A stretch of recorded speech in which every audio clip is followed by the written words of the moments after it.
உங்கள் ஒவ்வொருவருக்குள்ளும் புத்தர் உறங்கிட்டு இருக்கிறாருப்பா. உங்களால கண்டிப்பா உங்களுக்குள்ளார இருக்கிற புத்தரை வெளியில கொண்டு வர முடியும். ஒரு நாளைக்கு ஒரு முறையாவது நீங்கள் நேரம் ஒதுக்கணும்பா. அது எந்த நேரமாக வேண்டுமானாலும் இருக்கலாம். உங்களுக்கு நேரம் கிடைக்கும் போதெல்லாம் இதை செய்யுங்க அப்படிங்கிறாருங்க. ஏன் இப்படி சொல்றாரு அப்படின்னு பாத்தீங்கன்னா, இதை ஒரு சிறு தியானம் மூலமாக செய்ய சொல்றாருங்க. ஒரு தியானம், ஆனா ரொம்ப எளிமையான தியானம். அது தியானம் செய்வது போலவே இருக்காதுங்க. அந்த மாதிரிதான் நம்மளுக்கு ஈஸியா எளிமையா நம்மளுக்கு ஓஷோ இதை சொல்லியிருக்கிறாங்க. அதுக்கு ஒரு 3 விஷயங்களை கடைபிடிக்க சொல்றாருங்க. ஏன்னா தியானத்திற்கு நம்மளுடைய உடம்பும் மனதும் தயாராகும் பொழுது ஒரு சில விஷயங்களை நம்ம சரியா ஃபாலோ பண்ணோம் அப்படின்னா கண்டிப்பா மனமும் உடலும் அப்படியே அந்த ஒரு விஷயத்துக்கு நம்ம எதை செய்யணும்னு நினைக்கிறோமோ அதுக்கு அப்படியே நம்மளைய தயார்படுத்தி கொண்டு வந்துரும். அது எப்படி இருக்கணும், எப்படி உங்களுடைய உடம்பும் மனமும் இருக்கணும் அப்படின்னு எப்படி சொல்றாருன்னு பாருங்க. இதுக்கு ஒரு 3 விஷயங்களை கடைபிடிக்க சொல்றாரு. அது என்ன அப்படின்னு பாத்தீங்கன்னா, முதல் விஷயமா வயிறு காலியாக இருக்கும்போது இது செஞ்சா நல்லதுப்பா. வயிறு காலியாக இருக்கும்போது அதிகமா பலம் இருக்கும். அதற்காக ஒருவர் பசியோடு இருக்கணும்லாம் அவசியம் இல்ல. வயிறு முழுமையாக நிரம்பி இருக்க கூடாதுப்பா. நீங்க சாப்பிட்டு 2 அல்லது 3 மணி நேரம் கழிச்சு இந்த விஷயத்த செய்யுங்க. அதாவது இந்த தியானத்தை செய்யுங்க. அதையும் மீறி உங்களுக்கு ஏதாவது ஒரு பசி உணர்வு தென்படுது, உங்களுக்கு அந்த ஃபீல், அந்த உணர்வு இருக்கு அப்படின்னா ஒரு கப் டீ இல்லைன்னா காஃபி குடிச்சுக்கோங்க அப்படிங்கிறாருங்க. 2வது என்ன சொல்றாருன்னு பாத்தீங்கன்னா, இந்த தியானத்துக்கு நீங்க தயாராகிறதுக்கு முன்னாடி தயவு செஞ்சு குளிச்சிருங்கப்பா அப்படிங்கிறாருங்க. அது அந்த குளியல் கூட எப்படி இருக்குன்னு சொல்றாருன்னு பாத்தீங்கன்னா, சூடான வெந்நீர்ல குளித்து குளிர்ந்த சவர்ல குளிக்கணும்பா அப்படிங்கிறாருங்க. அதாவது சூடான தண்ணியில குளிச்சு முடிச்சுட்டு கடைசியா வரும் பொழுது அந்த உடம்ப நனைக்கிறது குளிர்ந்த நீர்ல நனைச்சிட்டு வந்துட்டீங்க அப்படின்னா இன்னும் உங்களுடைய உடம்பு பாத்தீங்கன்னா இன்னும் அதீத புத்துணர்ச்சியோட இருக்கும். இது உங்களை தயார் செய்யறதுக்கு ரொம்ப உதவிகரமா இருக்கும்பா அப்படிங்கிறாருங்க. அடுத்ததா பாத்தீங்கன்னா தரையில அமர்ந்துக்க சொல்றாரு. தரையில உட்கார முடியாதவங்க நாற்காலியில உட்கார்ந்துக்குங்கப்பா அப்படிங்கிறாரு. ஏன்னா உட்காருவதில் சிரமம் எதுவும் இருக்கக்கூடாது. அந்த பொசிஷன் பாத்தீங்கன்னா நம்மளுக்கு நிம்மதியா இருக்கணும். உடலை வற்புறுத்தி அதை செய்யவே கூடாது. நம்மளுக்கு எப்படி உட்கார்ந்தா சௌகரியமா இருக்குமோ அப்படி உட்கார்ந்துக்க வேண்டியதாங்க. அததான் சொல்றாரு. நீங்க தரையிலயும் உட்காந்துங்க, இல்ல நாற்காலிலையும் உட்காந்துக்குங்க, அது உங்களுடைய விருப்பம் அப்படிங்கிறாருங்க. அடுத்ததா என்ன சொல்றாருன்னு பாத்தீங்கன்னா, உடலை தளர விடுங்க. பிறகு மார்புக்கு நடுவே உங்கள் விலா எலும்பு முடிந்து வயிறு துவங்குது இல்லைங்களா, அந்த இடத்துல கவனம் செலுத்துங்க அப்படிங்கிறாருங்க. அந்த இடத்த அநாதகம் சொல்லுவோம் இல்லைங்களா, அந்த இடத்துல கரெக்டா அந்த நெஞ்சுக்குழி அந்த இடத்துல கவனம் செலுத்துங்க. தியானமே பாத்தீங்கன்னா புத்தரை மையமாக வச்சுதான் நம்ம செய்ய போறோம். அப்ப ஏற்கனவே புத்தரை நம்ம நிறைய தடவை பார்த்து பார்த்து நம்ம உள்வாங்கி இருப்போம். இல்ல அப்படின்னா நம்ம தியானம் செய்வதற்கு முன்னாடி புத்தர் சிலைய நமக்கு முன்னாடி வச்சு அந்த புத்தர் சிலைய கொஞ்ச நேரம் பார்த்து அதனுடைய பிம்பத்தை நம்மளை உள்வாங்கிக்க சொல்றாருங்க. இல்ல புத்தர் சிலை இல்ல அப்படின்னா மணக்கண்ணுல புத்தர் சிலை எப்படி இருக்கும் அப்படிங்கிறது நம்மளுக்கு தெரியும். அதை அப்படியே நினைச்சுக்கோங்க, அப்படியே அதை சிந்தனை பண்ணிக்கோங்க. எப்படி புத்தர் சிலையினுடைய உருவம் இருக்கும் அப்படிங்கறத அப்படியே சிந்திச்சுக்குங்க அப்படிங்கிறாருங்க. இதுதான் மெத்தடுங்க. அததான் ஓஷோ இப்படி சொல்றாங்க. கண்களை மூடியபடியே அங்க ஒரு சிறிய புத்தர் சிலை இருப்பதாக கற்பனை செஞ்சுக்குங்கப்பா. புத்தர் சிலையினுடைய அந்த வெளிப்புற வடிவம் இருக்கு இல்லையா, அத அப்படியே மணக்கண்ணுல உருவாக்கிக்கிங்க. ஒரு புத்தர் சிலைய வைத்து கொண்டால் அதை கற்பனை செய்து கொள்ள இன்னும் வசதியாக இருக்கும். இதுக்கு ஒரு 2 இன்ச் புத்தர் சிலை போதுமானதுதான்ப்பா அப்படிங்கிறாருங்க. அதுக்கப்புறம் என்ன சொல்றாருன்னு பாத்தீங்கன்னா, அது ஒளியினால் செய்யப்பட்டதை போல கற்பனை செஞ்சுக்குங்கப்பா. அதாவது அந்த புத்தர் சிலை முழுவதும் ஒளியினால், ஒளி கீற்றுகளால் செய்யப்பட்டது போல கற்பனை செஞ்சுக்குங்க. அதிலிருந்து ஒளி கீற்றுகள் பரவுவதாக கற்பனை செய்யுங்க. அதுல அப்படியே மூழ்குங்க. அதன் மூலம் நீங்கள் அதனுள் சுலபமாக போகலாம். நாம நேரடியாக ஒளிக்கீற்றுகளை எங்க பாப்போங்க? சூரியனிலிருந்து வரக்கூடிய இந்த ஒளிக்கீற்றுகளை நம்மளால நேரடியாக பார்க்க முடியும் இல்லைங்களா? அதை போல புத்தர் சிலையிலிருந்து ஒளிக்கீற்றுகள் பரவுவதாக கற்பனை செஞ்சுக்குங்க அப்படிங்கிறாருங்க. அதுலயே அப்படி மூழ்கி போங்கப்பா. அதன் மூலம் நீங்கள் அதனுள் சுலபமாக போக முடியும் அப்படிங்கிறாரு. ஒளிக்கீற்றுகள் அப்படியே பரவுது, உங்களை சுத்தி அப்படியே பரவுது, உங்கள் முழு உடலையுமே அப்படி நிரப்புது. நல்லா அதை உள்வாங்கிக்குங்க. இந்த தியானத்தை செய்யறதுக்கு நீங்க தரையில புத்தரை போல அமர முடிந்தால் அது மிக மிக உதவியாக இருக்கும்பா. காரணம் என்ன அப்படின்னு பார்த்தோம்னா, அந்த உருவமும் அந்த பாணியும் ஒளியினுள் ஒன்றாக பொருந்த வசதியாக இருக்கும். அந்த ஒளி கீற்றுகள் பரவுகிறது, உடல் முழுவதும் ஒளியாக இருக்கிறது. ஏங்க உடல் முழுவதும் ஒளியாக இருக்கு அப்படின்னு சொல்றாருங்க? ஏன்னா நம்ம எங்க வச்சு புத்தர் சிலையை எங்க வச்சு அங்க நினைக்கிறோங்க? அநாதகம், அதாவது நெஞ்சுக்குழியில வச்சு நம்ம புத்தர் சிலையை நினைக்கிறோம்.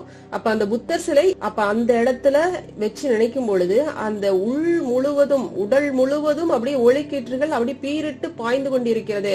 அப்ப ஒரு கட்டத்துல பாத்தீங்கன்னா நம்ம புத்தராகவே மாறி போயிருவோம். இப்படி நம்ம முழுமையாக நினைச்சிட்டே வர வர நம்ம புத்தராகவே மாறி போயிருவோம் அப்படிங்கிறாருங்க. அப்ப அதனுடைய பிம்பம் புத்தரினுடைய தன்மைகள் நமக்குள்ளும் வந்து சேரும் அப்படிங்கிறாருங்க.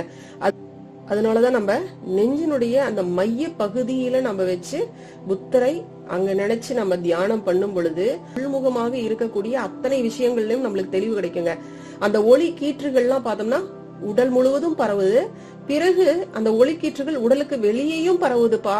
உள்ளே கற்பனையை தொடர்ந்து செய்யுங்க, உள்ளே இருக்கிறதா அப்படியே தொடர்ந்து செஞ்சுக்கிட்டே வாங்கப்பா அப்படிங்கிறாருங்க. அந்த ஒளிக்கீற்றுகள் கூரையை தொட்டு சுவரை தொட்டு பிறகு அவை அறைக்கு வெளியே அப்படியே பரவுது. அவை பரவிக்கொண்டே இருக்கு, பரவி போய்கொண்டே இருக்குது. 15 நிமிடங்களில் அவை உங்களால் கற்பனை செய்ய முடிகிற வரையில் அண்டம் முழுவதும் பரவுது. இது உங்களுடைய உடலுக்குள் மட்டும் பரவுவதாக நீங்க நினைக்காதீங்க, அது உங்கள் உடலை சுற்றியும் பரவுகிறது. அதாவது இந்த ஒளிக்கீற்றுகள் உங்கள் உடலை சுற்றியும் பரவுது. பிறகு நீங்கள் அமர்ந்திருக்கக்கூடிய அந்த இடம் முழுவதும் அப்படியே படிப்படியாக படர்ந்து இந்த அண்டம் முழுவதும் இந்த பூமி முழுவதும் அப்படியே பரவுது. நீங்களே அந்த இடத்துல இல்லாம போறீங்க ஒரு கட்டத்துல அப்படிங்கிறாருங்க. இத கற்பனை செஞ்சு செஞ்சு பார்க்கும் பொழுது அவ்வளவு ஒரு ஆழ்ந்த அமைதி, மௌனம், பூரிப்பு, இதெல்லாம் அப்படியே அந்த பரவச நிலைன்னு சொல்லுவோம் இல்லைங்களா, அது அப்படியே உங்களுக்கு அற்புதமாக கிடைக்குங்க. பெரும் அமைதி உள்ள எழும்பா. அப்படியே ஒரு 10 நிமிடங்கள் இருங்க. அதே பூரிப்புல, அதே ஆனந்தத்துல, அதே பரவச நிலையில, அதே மௌனத்துல அப்படியே இருங்க. ஒரு 10 நிமிடம் இருங்க.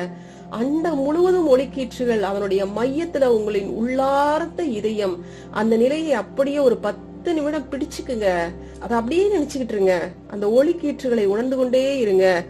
போய்கிட்டே இருங்க. அப்படியே அந்த ஒளிக்கீற்றுகளோடயே அப்படியே டிராவல் பண்ணுங்க அப்படிங்கிறாருங்க. அண்டம் முழுவதும் இந்த ஒளிக்கீற்றுகள். எந்த ஒளிக்கீற்றுகள்ங்க? இப்ப நம்ம உணரக்கூடிய அந்த ஒளிக்கீற்றுகள் எதுங்க? நமக்குள்ளார இருந்து பிரதிபலிக்கக்கூடிய அந்த ஒளிக்கீற்றுகள், உள்ள இருக்கக்கூடிய புத்தர்.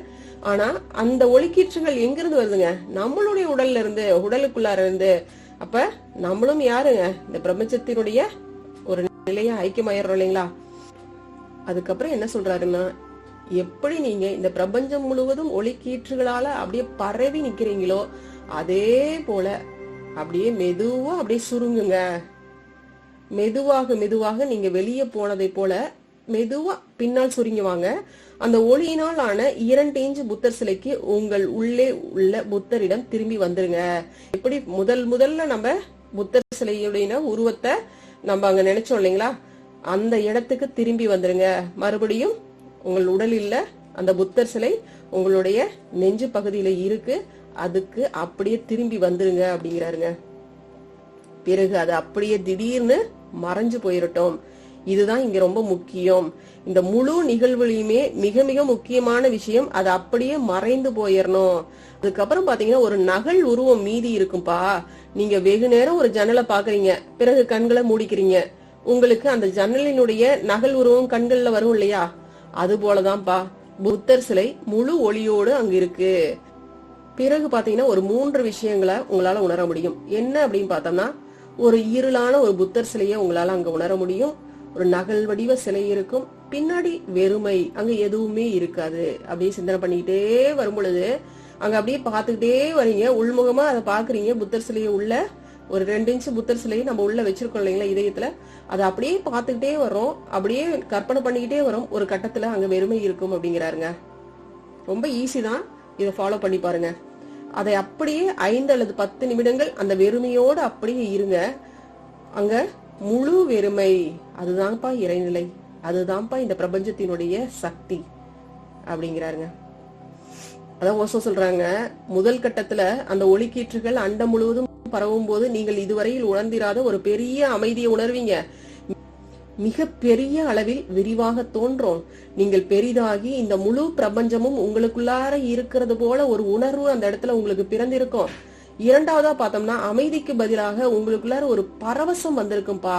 அந்த புத்தர் சிலையே நகலாகும் போது எல்லா ஒளியும் மறைந்து அங்கே ஒரு இருள் மௌனம் வரும்போது உங்களுக்கு எந்த காரணமுமே இல்லாம ஒரு பெரிய பரவச நிலையை உங்களால உணர்ந்திருக்க முடியும். அதுக்கப்புறம் பாத்தீங்கன்னா ஒரு நல் இருத்தல், உங்களுக்குள்ளார ஒரு நல் இருத்தல் எழுது. அதை அப்படியே பிடிச்சுக்குங்கப்பா, அந்த பரவச நிலையை அப்படியே பிடிச்சுக்குங்க. அதனால இந்த முழு நிகழ்வும் நிகழ்ந்து முடிய ஒரு 45 நிமிஷத்துல இருந்து 1 மணி நேரம் வரைக்கும் உங்களுக்கு எடுக்கும். அது இரவுல நீங்க தூங்க செல்றதுக்கு முன்னாடி இருந்தா ரொம்ப நல்லது. அதுதான் சரியான நேரமும் கூட. செஞ்சுட்டு அப்படியே தூங்க போயிருங்க. அதனால அந்த அதிர்வுகள் இரவு முழுவதுமே இருக்கும். உங்கள் கனவில் பல முறை அந்த புத்தர் சிலை வந்து போகும். என்ன காரணங்க? நம்மளுடைய எண்ணங்கள் தான் நம்மளுக்கு கனவுகளா வருது இல்லைங்களா? கண்டிப்பா எல்லாத்துக்கும் தெரிஞ்சிருக்கும். அப்ப எதை நினைச்சிட்டு எதை சிந்திச்சுட்டு நம்ம தூங்க போறோமோ அதுவே நம்மளுக்கு கனவுகளாக மலர்ந்திருக்கும். இப்ப நம்ம புத்தர் சிலையை நினைக்கிறோம், இந்த பிரபஞ்சத்தினுடைய ஒட்டுமொத்த ஆற்றலையும் நம்ம நினைக்கிறோம். அப்படியே ஐக்கியமாயிடுறோம் பிரபஞ்சத்தோட. நம்மளுடைய சக்தி அபரிதமா இருப்பதாக நம்ம உணர்றோம். அப்ப எப்படி இருக்குங்க கனவுல? அதுதான் ஒசு சொல்றாங்க, உங்கள் கனவுல பல முறை அந்த ஒளிக்கீற்றுகளை உணர முடியும். காலையில் உங்கள் தூக்கம் முற்றிலும் ஒரு வித்தியாசமான தரத்துல இருந்ததை உணர்வீங்க. அது வெறும் தூக்கம் அல்ல, தூக்கத்தை விட அதிகமான ஆக்கப்பூர்வமான ஏதோ ஒண்ணு அங்கு இருந்திருக்கு. ஏதோ ஒரு இருத்தல் அங்கு இருக்கு. தூக்கம் கலைந்து எழுந்து வரும்போது நீங்கள் அதிக புத்துணர்ச்சியோட வருவீங்க. அதிக கவனமுடையவராக, வாழ்க்கைக்கு அதிக முழுமையான மதிப்புணர்ச்சி உடையவராக இருப்பீங்க. இதை நாள்தோறும் நீங்க கடைபிடிச்சிட்டு வாங்க. உங்களுடைய வாழ்க்கையில் மிக மிக அற்புதமான திருப்பங்கள் உருவாகும்பா அப்படிங்கிறாருங்க. கண்டிப்பா இதை செஞ்சு பாருங்க. இது தியானம் செய்யறது மாதிரியே நம்மளுக்கு கண்டிப்பா தெரியாதுங்க. ரொம்ப ஈஸியா, ரொம்ப எளிமையா இருக்கும். இதை செய்ய செய்ய பாத்தீங்கன்னா நம்மளுக்கே ஒரு ஆர்வம் வந்துடும். இதை செய்யாம ஒரு கட்டத்துல நம்மளால தூங்கவே முடியாது. ஏன்னா மனம் இதை செஞ்சு பழக்கப்பட்டுருச்சு அப்படின்னா இந்த ஒரு பரவச நிலையை நம்மளுடைய மனம் திரும்ப திரும்ப கேட்கும். சரிங்களா? கண்டிப்பா செஞ்சு பாருங்க. வாழ்க்கைக்கும் சரி, நம்மளுடைய மனதுக்கும் சரி ரொம்பவே நல்லா இருக்குங்க. சரிங்களா? வாழ்க வளமுடன். நன்றி.